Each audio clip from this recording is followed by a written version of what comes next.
नमस्कार, good evening, बहुत बहुत स्वागत है आप सबका। मैं हूं पुनीत पाठक और आप देख रहे हैं न्यूज डिकोड खबरों का महाबुलेटिन। इसमें बड़ी खबरें और उसके पीछे की असल खबर तक पहुंचने का क्रम शुरू करें। चलिए आज की सबसे पहली बड़ी और विवादित बयान से जुड़ी खबर। लव जिहाद को लेकर पंडित प्रदीप मिश्रा के बयान पर पूर्व सीएम दिग्विजय सिंह के ट्वीट में दरअसल उन्होंने सनातन धर्म पर प्रवचन करते करते जो बाबा अक्सर कह जाते हैं इस पर वार किया और इसके बाद बीजेपी कांग्रेस पर और खासतौर पर दिग्विजय सिंह पर हमलावर हो गई और ये इतना तगड़ा हमला था कि अब कांग्रेस पार्टी को उस पर सफाई देनी पड़ रही। कथावाचक पंडित प्रदीप मिश्रा के लव जिहाद को लेकर दिए बयान पर सियासी पारा चढ़ गया है। खासकर दिग्विजय सिंह के ट्वीट के बाद बीजेपी हमलावर है। दरअसल दिग्विजय सिंह ने ट्वीट कर सनातन धर्म पर प्रवचन करने वाले बाबाओं पर सवाल उठाए। इस पर गृह मंत्री नरोत्तम मिश्रा ने दिग्गी पर पलटवार किया है। जो धर्म का चोला ओढ़ के आते हैं कि दिग्विजय सिंह जी ने जो सनातनी संतों के बारे में बोला है, इससे आपत्तिजनक बयान को क्या आप सही मानते तो हाँ करो और ना करते हो तो कार्रवाई करो। दरअसल प्रदीप मिश्रा ने बुधवार को लव जिहाद को लेकर कहा था कि बेटियों को संस्कारी होना चाहिए। इसी पर दिग्गी ने ट्वीट किया जिस पर अब कांग्रेस को सफाई देनी पड़ रही है। हमारा इतना कहना है लव जिहाद के अंतर्गत कि संस्कारों को भूलें ना और अपने माता पिता का ध्यान रखें। कांग्रेस को डर है कि कहीं उसकी हिंदूवादी बन रही छवि पर दिग्गी के बयान से डेंट न पड़ जाए। यही वजह है कि वो सारा ठीकरा बीजेपी पर फोड़ रही। तो एक बार फिर से दिग्विजय सिंह चर्चा में है और उनकी चर्चा इस अंदाज में हो रही कि कांग्रेस पार्टी को असहजता है। सवाल यह कि दिग्विजय सिंह का बयान, इसके दरअसल अर्थ क्या है और इस अर्थ को किस तरह भारतीय जनता पार्टी ने अपने लिए इस्तेमाल किया, डिकोड करते हैं। दिग्विजय सिंह का बयान बहुत खास मायनों में सामने आया। दिग्विजय सिंह 10 साल तक मध्य प्रदेश के मुख्यमंत्री रहे, राहुल गांधी के खास माने जाते हैं। अर्जुन सिंह के बाद दिग्विजय सिंह को कांग्रेस का चाणक्य कहकर पुकारा जाता है। लेकिन यहाँ पर यह जानना भी आवश्यक है कि दिग्विजय सिंह की लाइन लेंथ हमेशा से अलग रही है। दिग्विजय सिंह के बयान कांग्रेस के लिए अक्सर असहज स्थितियां, मुसीबत लाते हैं और इसे कई बार वो खुलकर कुछ मंचों पर स्वीकार भी करते हैं। लेकिन गणित के हिसाब से अगर आप देखें तो कांग्रेस हिंदुत्व का कार्ड इस समय खेल रही है और ऐसे में अल्पसंख्यक समुदाय को साधे रखने के लिए दिग्विजय सिंह जैसे नेता ही काम आ रहे हैं। दिग्विजय सिंह के व्यक्तित्व को अगर आप देखें तो नर्मदा परिक्रमा भी करते हैं, एकादशी का व्रत रखते हैं, उनके घर पर रोजाना पूजन पाठ होता है। वे खुद को प्राउड हिंदू कहकर पुकारते हैं, लेकिन हिंदू विरोधी मानसिकता वाले बयान वे देते हैं। इस बात को हर बार वे बल देते नजर आते हैं कुछ इस तरह की हरकतों से। कांग्रेस में दिग्विजय सिंह एक ऐसे नेता हैं जो आरएसएस और बीजेपी के कट्टर विरोधी की छवि रखते हैं, बार बार उस पर तगड़ा प्रहार करते हैं। अंतिम बात, दिग्विजय सिंह के बयान से कांग्रेस को कई बार नुकसान पहुंचा है। चुनाव के वक्त ऐसे बयान से डैमेज कांग्रेस पार्टी बिल्कुल नहीं चाहेगी, इससे बचना चाहेगी। अब उनके इस बयान से क्या लंबे समय तक डैमेज दल करवा पाते हैं, बीजेपी करा पाती है, ये देखना होगा। चलिए फिलहाल एक और बयान, एक और असहज स्थिति और इस पर सफाई की मुद्रा, यह आज दिन भर चर्चा में रहा है। इधर कांग्रेस के 500 रुपए में सिलेंडर देने के वायदे पर छत्तीसगढ़ में सियासत गर्मा गई। ये बयान किसने दिया और पलटवार किसने किया, देखें जरा। बुधवार को दुर्ग में आयोजित एक कार्यक्रम में सांसद रंजीता रंजन ने छत्तीसगढ़ में 500 रुपए में गैस सिलेंडर देने की बात कही, जिस पर भारतीय जनता पार्टी की विधायक रंजना साहू ने उनको खुली चुनौती देते हुए कुछ सवाल पूछे। सुनिए रंजना साहू ने क्या कहा। राज्यसभा सांसद रंजीत रंजन जी आती है और यहाँ की महिलाओं से वादा करती है कि 500 रुपए में सिलेंडर दिया जाएगा। आपने अपना घोषणा पत्र में स्पष्ट किया कि महतारी सम्मान योजना के तहत हमारी सभी बहनों को 500 रुपए दिया जाएगा। आपने दिया क्या? हमारी बहनों से फिर से आपने वादे किए कि ग्रामीण परिवेश में मुफ्त में 4 सिलेंडर प्रतिवर्ष दिया जाएगा। आपने दिया क्या? तो भाजपा विधायक और प्रदेश प्रवक्ता रंजना साहू ने कहा कि मैं छत्तीसगढ़ की बेटी रंजना साहू बिहार की रंजीता रंजन को चुनौती देना चाहती हूं कि वो बताएं कि ग्रामीण इलाकों में 4 सिलेंडर मुफ्त देने का जो वायदा किया था उसका क्या हुआ। सवाल जायज है, जवाब कांग्रेस को देना ही होगा, लेकिन उसके पहले सुनिए रंजीता रंजन ने कहा क्या था। इस सब्सिडी से कभी भी देश में ना रिसेशन आया और ना ही महंगाई बढ़ी। कह सकते हैं कांग्रेस अब उसी रणनीति पर चल रही है जिससे उसे कर्नाटक में जीत मिली। वैसे यहाँ बीजेपी का सवाल ये भी है कि गैस सिलेंडर के दाम अभी क्यों नहीं घटाए जा रहे हैं। तो अक्सर ये मुद्दा उठता है पॉलिटिकल गलियारे में कि गैस के दाम कम क्यों नहीं होते, गैस सिलेंडर के दाम बढ़ गए हैं, गैस सिलेंडर के दाम तब कितने थे और अब कितने। अब सवाल ये उठता है कि गैस सिलेंडर के दाम पर सियासी वार पलटवार के बीच ये तो देख लें कि गैस सिलेंडर के दाम तय कैसे होते हैं। चलिए आज हम इसी बात को डिकोड कर रहे हैं। दरअसल भारत में एलपीजी सिलेंडर के दाम मुख्य रूप से इंपोर्ट पैरिटी प्राइस आईपीपी के फॉर्मूले से ही तय होते हैं। इस आईपीपी का निर्धारण अंतर्राष्ट्रीय बाजार में एलपीजी के दाम से होता है, क्योंकि भारत में अधिकांश गैस की सप्लाई आयात पर निर्भर है। भारत में आईपीपी का बेंचमार्क सऊदी अरामको की एलपीजी प्राइस होती है, यानी कि दुनिया भर में सबसे बड़ी तेल कंपनी सऊदी अरामको जो है इसकी एलपीजी कीमत के बेस पर ही हमारे देश में घरेलू बाजार में गैस के दाम फिक्स होते हैं। इसके अलावा FOB यानी कि फ्री ऑन बोर्ड समुद्र के रास्ते ढुलाई, insurance, custom duty, port duty, इन तमाम तरह के कॉस्ट को जोड़ने के आधार पर प्रति बैरल क्या कॉस्ट जैसे पेट्रोलियम में होती है उसी तरह यहाँ कितनी पड़ती है ये तय होता है। ये सभी कीमतें डॉलर में कोट होती हैं और फिर उस डॉलर को रुपए में कन्वर्ट किया जाता है। अभी चूंकि डॉलर के मुकाबले रुपया कमजोर है, इसीलिए एलपीजी की कीमत पहले की तुलना में काफ़ी अधिक है। इन सभी फैक्टर्स के अलावा देश के अंदर गैस सिलेंडर की ढुलाई, मार्केटिंग कॉस्ट, ऑयल कंपनियों का margin charge, bottling charge, dealer commission, GST cylinder के दाम को फिक्स कर पाती है। यानी इतने सारे फैक्टर्स मिलकर दाम तय करते हैं। अंतिम बात, जब सरकार सिलेंडर के दाम कम करती है तो सब्सिडी देती है और इसका बोझ टैक्स पेयर पर, आम जनता पर घूम फिर कर आता है। चलिए फिलहाल ये सियासत जो है इस पर नई नहीं है और ये बात भी तय है कि जब पहले गैस सिलेंडर लेकर सड़कों पर पकोड़े तलकर चाय बनाकर प्रदर्शन हुआ है, तो अब भी ये मौका विरोधी दलों के पास में है कि वो इन ऊंची कीमतों पर सत्ता पक्ष को घेरे।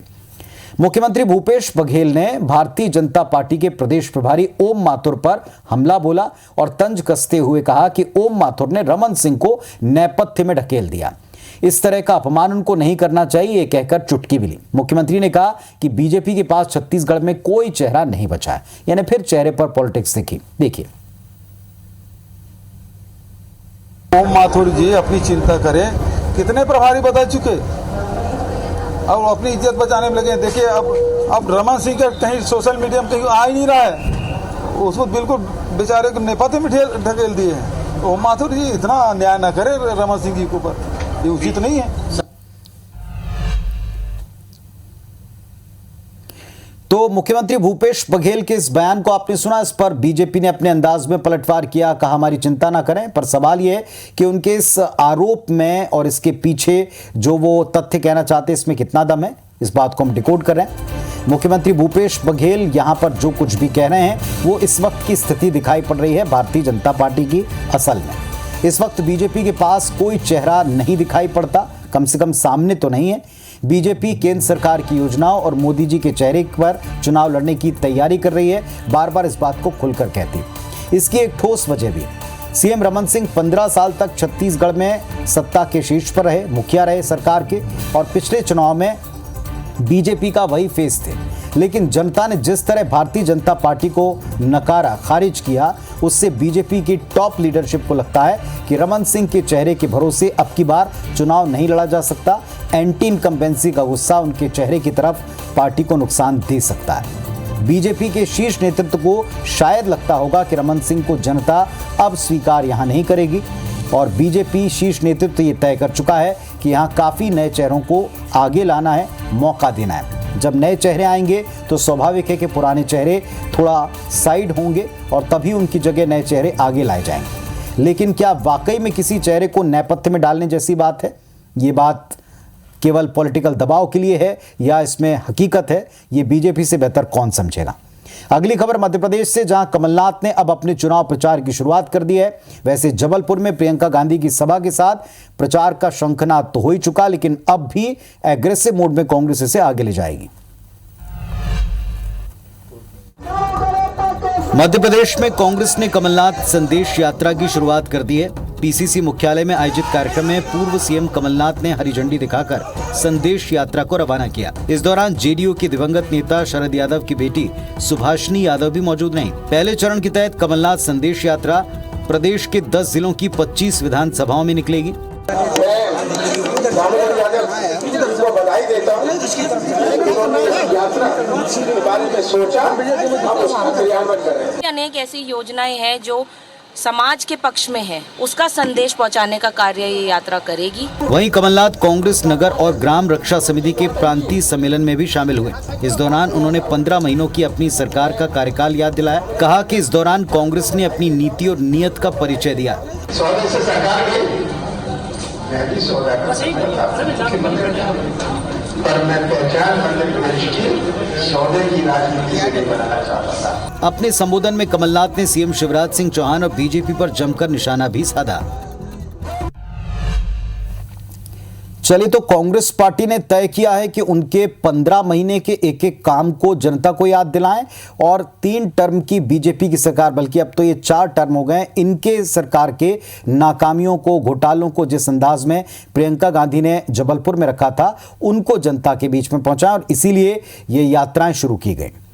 अब आते हैं कांग्रेस पार्टी की ही छत्तीसगढ़ के एक बड़े पॉलिटिकल घटनाक्रम पर। बिलासपुर में यूथ कांग्रेस नेताओं को गुटबाजी, मारपीट और उस पर सियासत करना भारी पड़ गया। पार्टी ने एक बड़ा एक्शन लिया और 4 यूथ नेताओं को पद से निष्कासित कर दिया।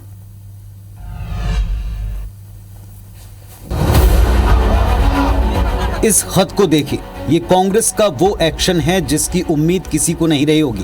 कांग्रेस पार्टी ने बड़ा एक्शन लेते हुए 4 यूथ नेताओं को पद से निष्कासित कर दिया। यूथ नेताओं की गतिविधियों को पार्टी विरोधी माना गया। यूथ कांग्रेस के प्रदेश अध्यक्ष आकाश शर्मा ने कार्रवाई की है। जिन पर कार्रवाई की गई उनमें जिला उपाध्यक्ष नितेश सिंह ठाकुर, बिल्हा विधानसभा अध्यक्ष सुनील साहू, जिला अध्यक्ष किशन राजू यादव और मस्तूरी विधानसभा उपाध्यक्ष विश्वजीत अनंत हैं।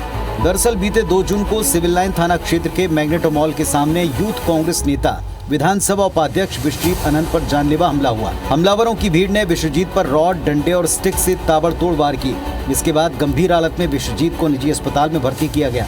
इस घटना का आरोप यूथ कांग्रेस के ही नेता जिला उपाध्यक्ष नितेश सिंह ठाकुर और उसके साथियों पर लगा। इसे लेकर विश्वजीत के समर्थन में दोषियों पर कार्रवाई की मांग को लेकर बिल्हा विधानसभा अध्यक्ष सुनील साहू और जिला अध्यक्ष जय किशन राजू यादव ने सिविल लाइन थाने का घेराव किया था। बहरहाल अब यूथ कांग्रेस के प्रदेश अध्यक्ष आकाश शर्मा ने इस पूरे प्रकरण को गंभीरता से लेते हुए यूथ नेताओं पर कार्रवाई का ऐलान कर दिया है।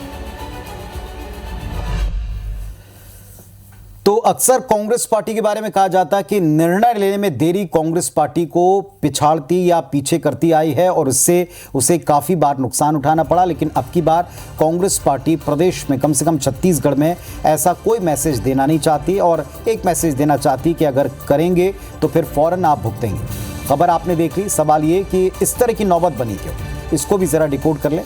दरअसल सारा मामला राजनीतिक महत्वाकांक्षा का है, होड़ है आगे बढ़ने की। यूथ कांग्रेस के नेताओं के बीच में विवाद था, बात मारपीट तक पहुंची।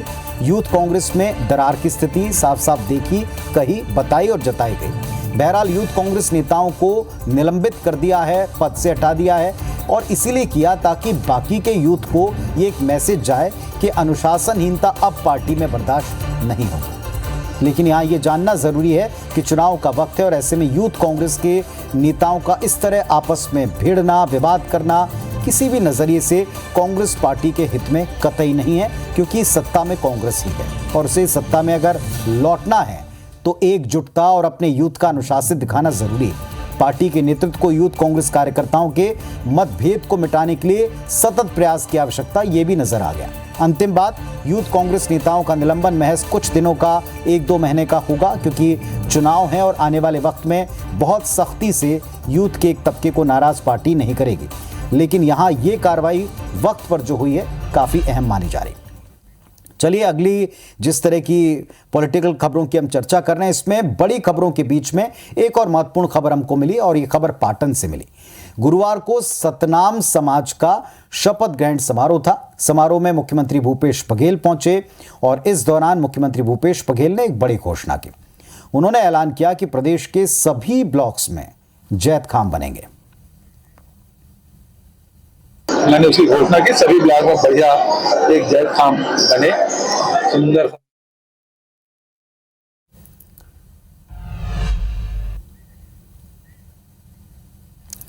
तो छत्तीसगढ़ के हर ब्लॉक में जैत खाम बनेंगे। जैत खाम और उनकी महत्ता छत्तीसगढ़ के निवासी या उनके अनुयायी अच्छी तरह समझते हैं, लेकिन जैतखाम के बारे में कुछ और जानकारियां हैं जो हम तमाम लोगों के लिए आज डिकोड करके विस्तार से बता रहे हैं। जैतखाम जो है वो सतनामियों के सत्य नाम का एक प्रतीक जय स्तंभ है, साथ ही सतनाम पंथ की विजय कीर्ति को प्रदर्शित करने वाली आध्यात्मिक पताका है। ये बेहद पवित्र स्थल माना जाता है। आमतौर पर सतनामी समुदाय के लोग अपने मोहल्ले, गांव में किसी चबूतरे या प्रमुख स्थल पर खंबे के ऊपर सफेद रंग का एक ध्वज लगाते हैं और इसे जैतखाम कहा जाता है। यहाँ कई तरह के धार्मिक क्रियाकलाप भी किए जाते हैं। जैतखाम शांति, एकता, भाईचारे का प्रतीक होता है। बाबा घासीदास सतनामी धर्म के प्रवर्तक माने जाते हैं।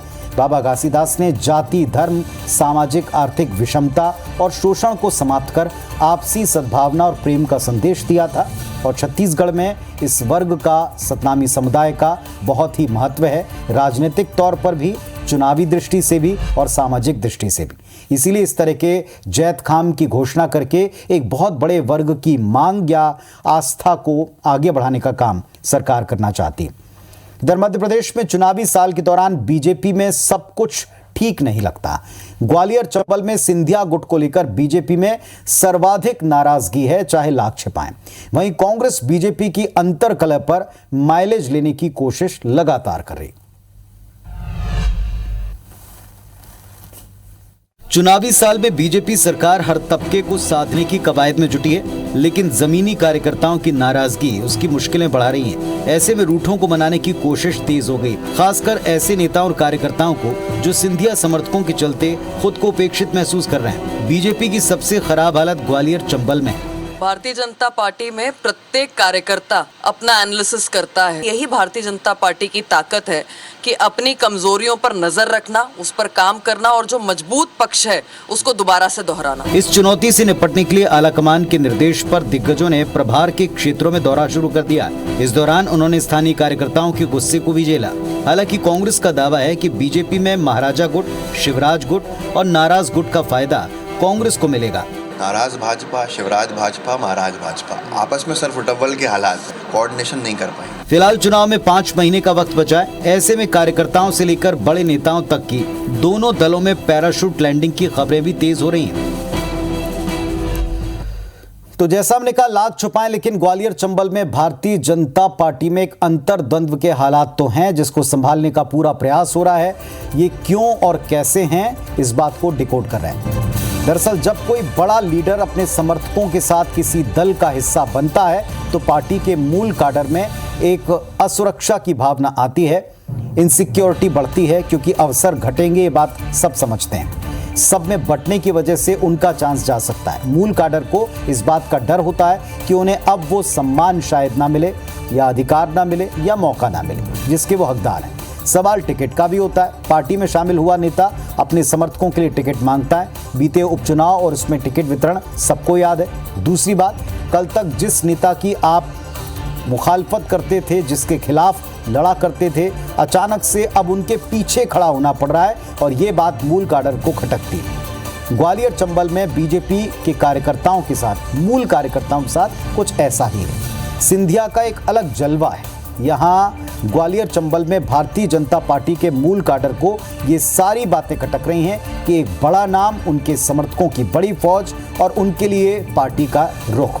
टिकट वितरण के समय बीजेपी को जिस चुनौती का सामना करना पड़ेगा उसके लक्षण अभी से दिख रहे हैं और इसीलिए पार्टी हर स्थिति में अपने कार्यकर्ताओं को अनुशासन में रखने या सबके लिए अवसर है ये बात जताने की, सबके लिए दायित्व है ये जताने की कोशिश कर रहे हैं। अब आते हैं उस खबर पर जिसकी तस्वीरें आपके पास में मोबाइल पर जरूर पहुंची होंगी। खबर दिल्ली से, जहां एक कोचिंग सेंटर में आग लगी। स्टूडेंट को तार के सहारे तीसरी मंजिल से नीचे उतरना पड़ा। देखिए जरा।